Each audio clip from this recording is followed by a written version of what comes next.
The InFUELenza pandemic is flashing code red for humanity. Successful treatment requires understanding this climate emergency, this everything emergency, this spiritual crisis, this disease. The victims? Humans, other species, Canada, the world. Today, tomorrow. You? The disease is the burning of fossil fuel, coal, oil, and gas, emitting carbon dioxide and other gases.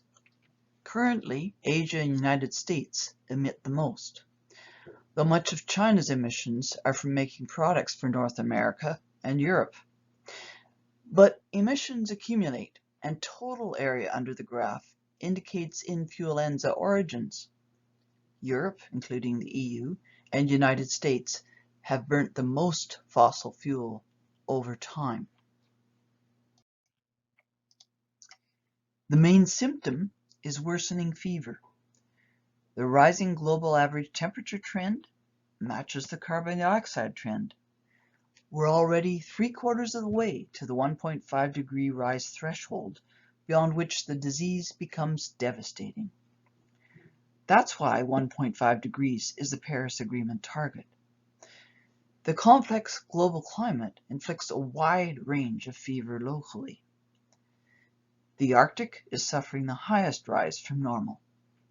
Other red and yellow areas are also enduring more heat than usual. Few land areas are asymptomatic white.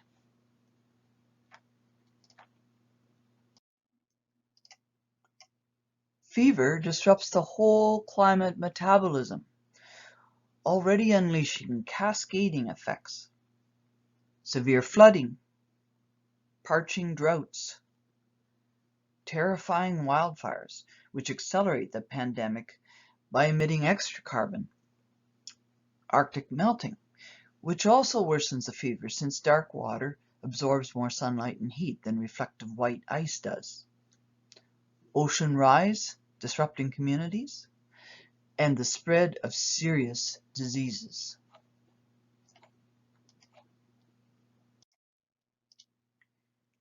How does InFUELenza cause fever and disruption?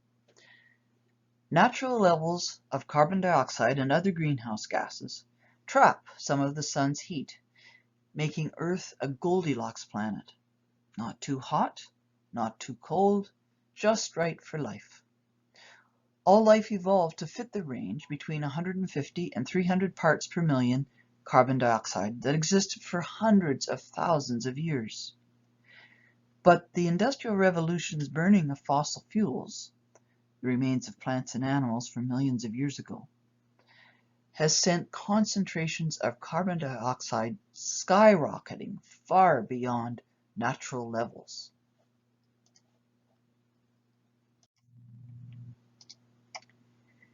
Who is burning the extra fuel?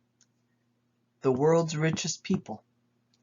On average, a Canadian or American emits far more than an Indian or Chinese person. The richest 10% of the global community, which includes most Canadians, causes half of the emissions. Our climate action can make a real difference.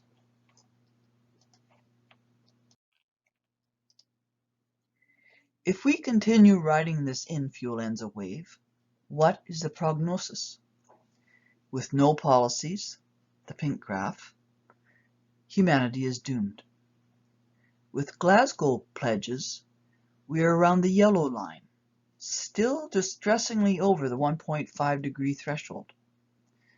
For our pandemic wave to avoid the worst effects, we must start bold, effective treatment now, the turquoise line.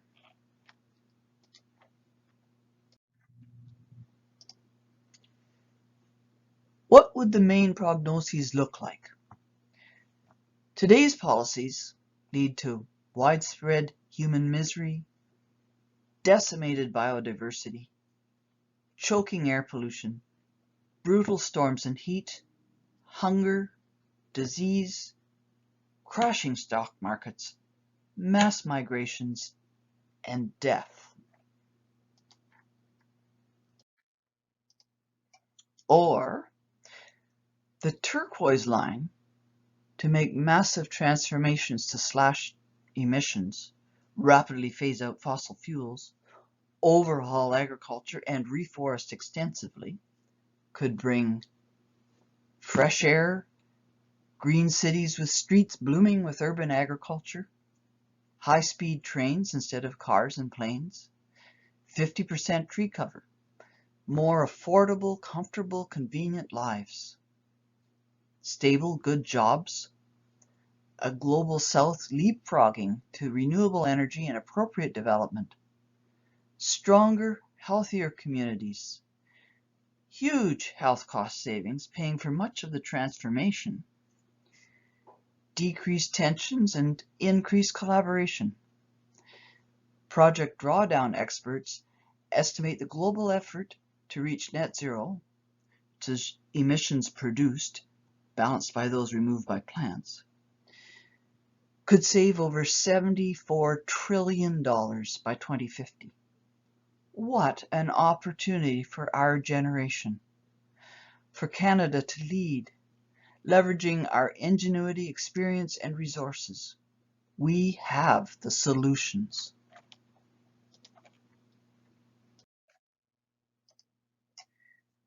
The key is speed, implementation immediately and flat out. Delays multiply treatment urgency, intensity, and cost, and risk failure. If we'd started in 2000, we could have followed the gentlest blue curve for relatively mild treatment. Now, to stay within 1.5 degrees, we must follow the steep gray line of stronger measures using investment, pricing, and tough regulations. Waiting longer will overwhelm any recovery ability and risk Canada being left far behind. The immediate treatment?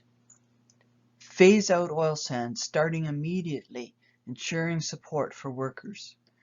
Canada must keep 83% of our fossil fuel reserves in the ground for any hope of the 1.5 degree limit. Push very hard on energy conservation. Focus sharply on renewable energy, upgrading the electrical grid and electrifying our machines. Invest liberally in protecting nature.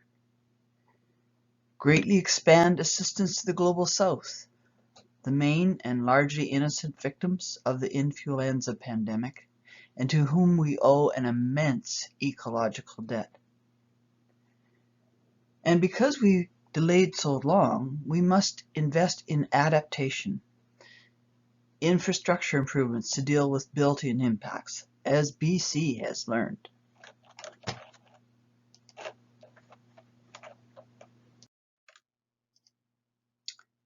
The short-term prognosis with this bold treatment, the International Energy Agency predicts these prescribed immediate treatments will lead to a fairer, healthier 2030 global community. Britain has already accomplished a percentage reduction comparable to Canada's 2030 target of 40 to 45% below 2005 emissions. 60% reduction would be even better. With reforestation in Kerala, India's poorest state, forest already covers over half its area.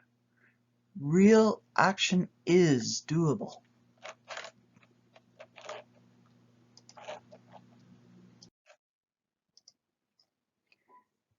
While we need to move much faster, momentum is building. Whole towns in Alberta are going solar. Quebec is switching from diesel to electric buses. Calgary's LRT is powered by wind. By 2030, BC will require 90% of all new car sales to be electric. By 2030, Canada's clean energy sector jobs, already 430,500, will grow by 50%.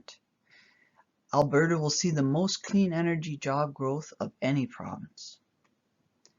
And by 2030, it's predicted the nation's electric vehicle industry will employ 184,000 people. 80% of the cars sold in Norway are already electric.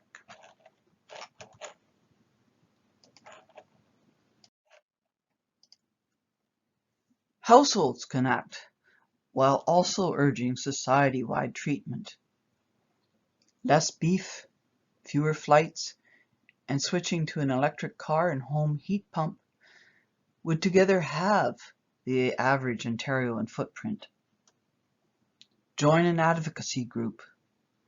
Contact your government representatives. Most importantly, spread the vision of the positive prognosis if we all act. Our generation has this unique opportunity to not only avert disaster, but to build a better world.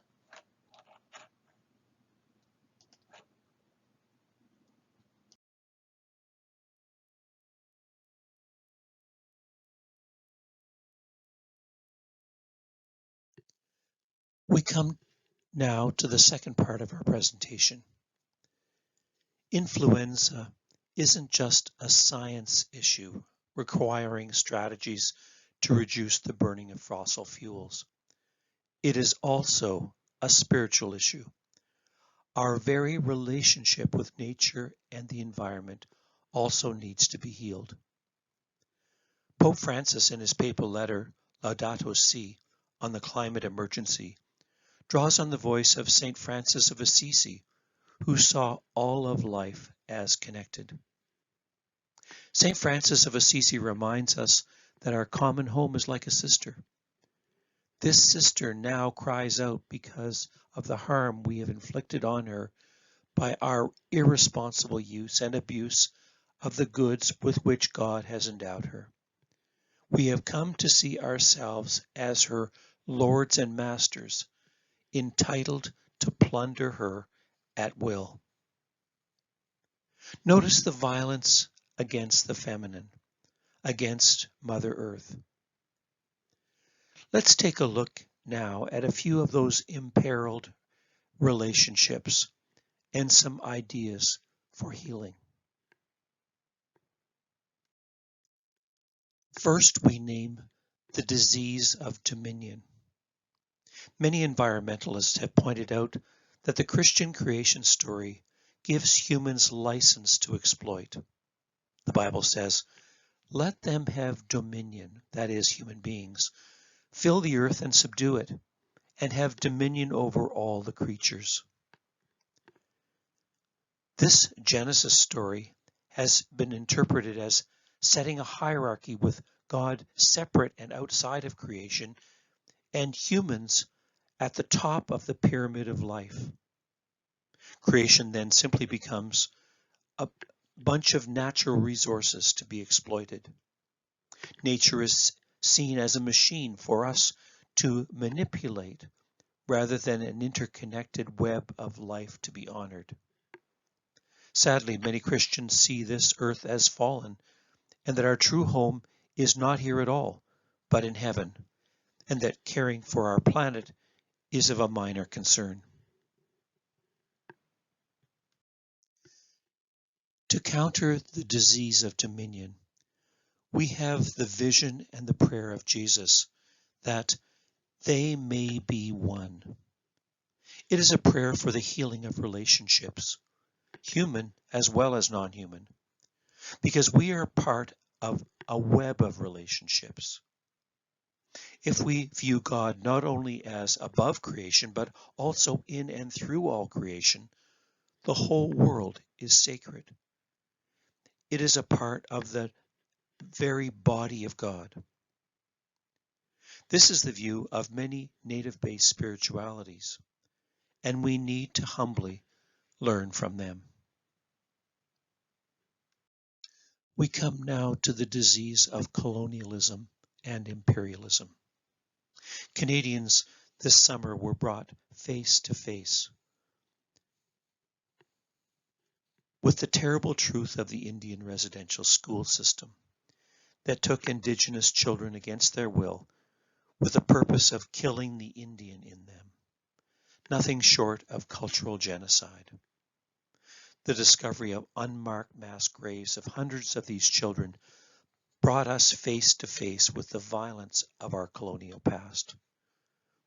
Colonial exploitation of people and resources from all around the planet has sadly gone hand in hand with Christianity. Our fuel burning continues to victimize our poorest global neighbors and Indigenous peoples everywhere. We are called away from the disease of colonialism to a healing journey towards right relationships.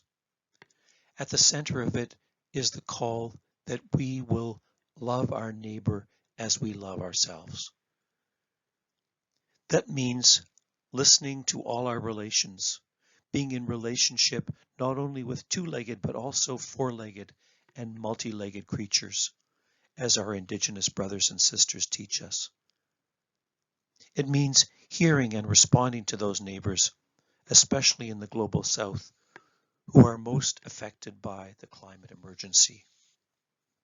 It means divesting from exploitation and instead investing in healing community. It means embracing the wisdom of other religious traditions. And finally, it means recognizing that we are all one on this precious yet fragile planet. Finally, we look at the disease of despair. It's an understandable response to the overwhelming emergency which we're facing with the climate crisis. But the writer George Monbiot challenges this. He writes, catastrophe afflicts people now, and unlike those in the rich world who can still afford to wallow in despair, they are forced to respond in practical ways. Despair is not an option. Our inaction has forced them into action as they respond to terrifying circumstances caused primarily by the rich world's consumption. The Christians are right, he writes. Despair is a sin. The healing journey from despair towards a living hope can take many forms. The parables of Jesus, reminding us of a small amount of yeast leavening a whole loaf, or a small mustard seed that grows, all speaks about the irrepressible life force found in all creation, including in us. We need to find practices that ground ourselves and find healing actions that bring hope and joy. Gardening, a walk in nature, playing with kids, finding expression in art and music, joining others in climate healing. For example, planting trees, writing letters, working in a community garden. Find others who share our concerns and together find ways to respond. Keep inspired by stories of hope and action from people around the world. Good things are happening. Find out and join in your own unique way. We invite you to consider pausing the video for a moment and consider what we have presented, both from the science as well as from the faith perspective, the spirituality perspective. Rachel Carson, who began the modern environmental movement, said this: those who contemplate the beauty of the earth find reserves of strength that will endure as long as life lasts. And so we ask you now, where does your faith or spirituality guide and inspire you as we confront the climate crisis.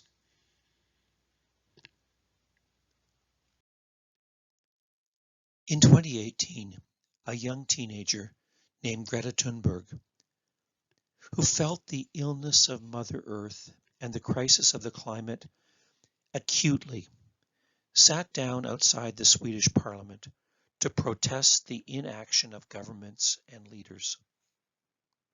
That simple act sent ripples of action around the world.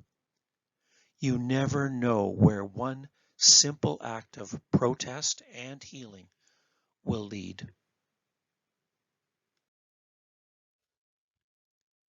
We can send out ripples as well, and we don't know where they will lead. We can begin with conversations where we share from the heart and listen to others and their concerns. We can begin to act at home by buying less, eating less meat, or finding ways not to use and abuse fossil fuels. We can invest in a healthy future by supporting local businesses, buying organic, or divesting from companies with a poor environmental record. And finally, we can advocate by urging governments at all levels to act, sharing that we care and have a vision of a healthier future for all on this planet Earth. The message we have is a simple one, that we all must begin. We all must act in big and small ways, and we need to do that now. Just below this video in the notes on YouTube, you will find links to further information and ways to act. Also, please add your own notes and comments in the section there, and share what you have done to bring healing and hope to this beautiful and wonderful planet. But most important, the message we have is that we need to begin. We all need to begin and act now. Thank you very much.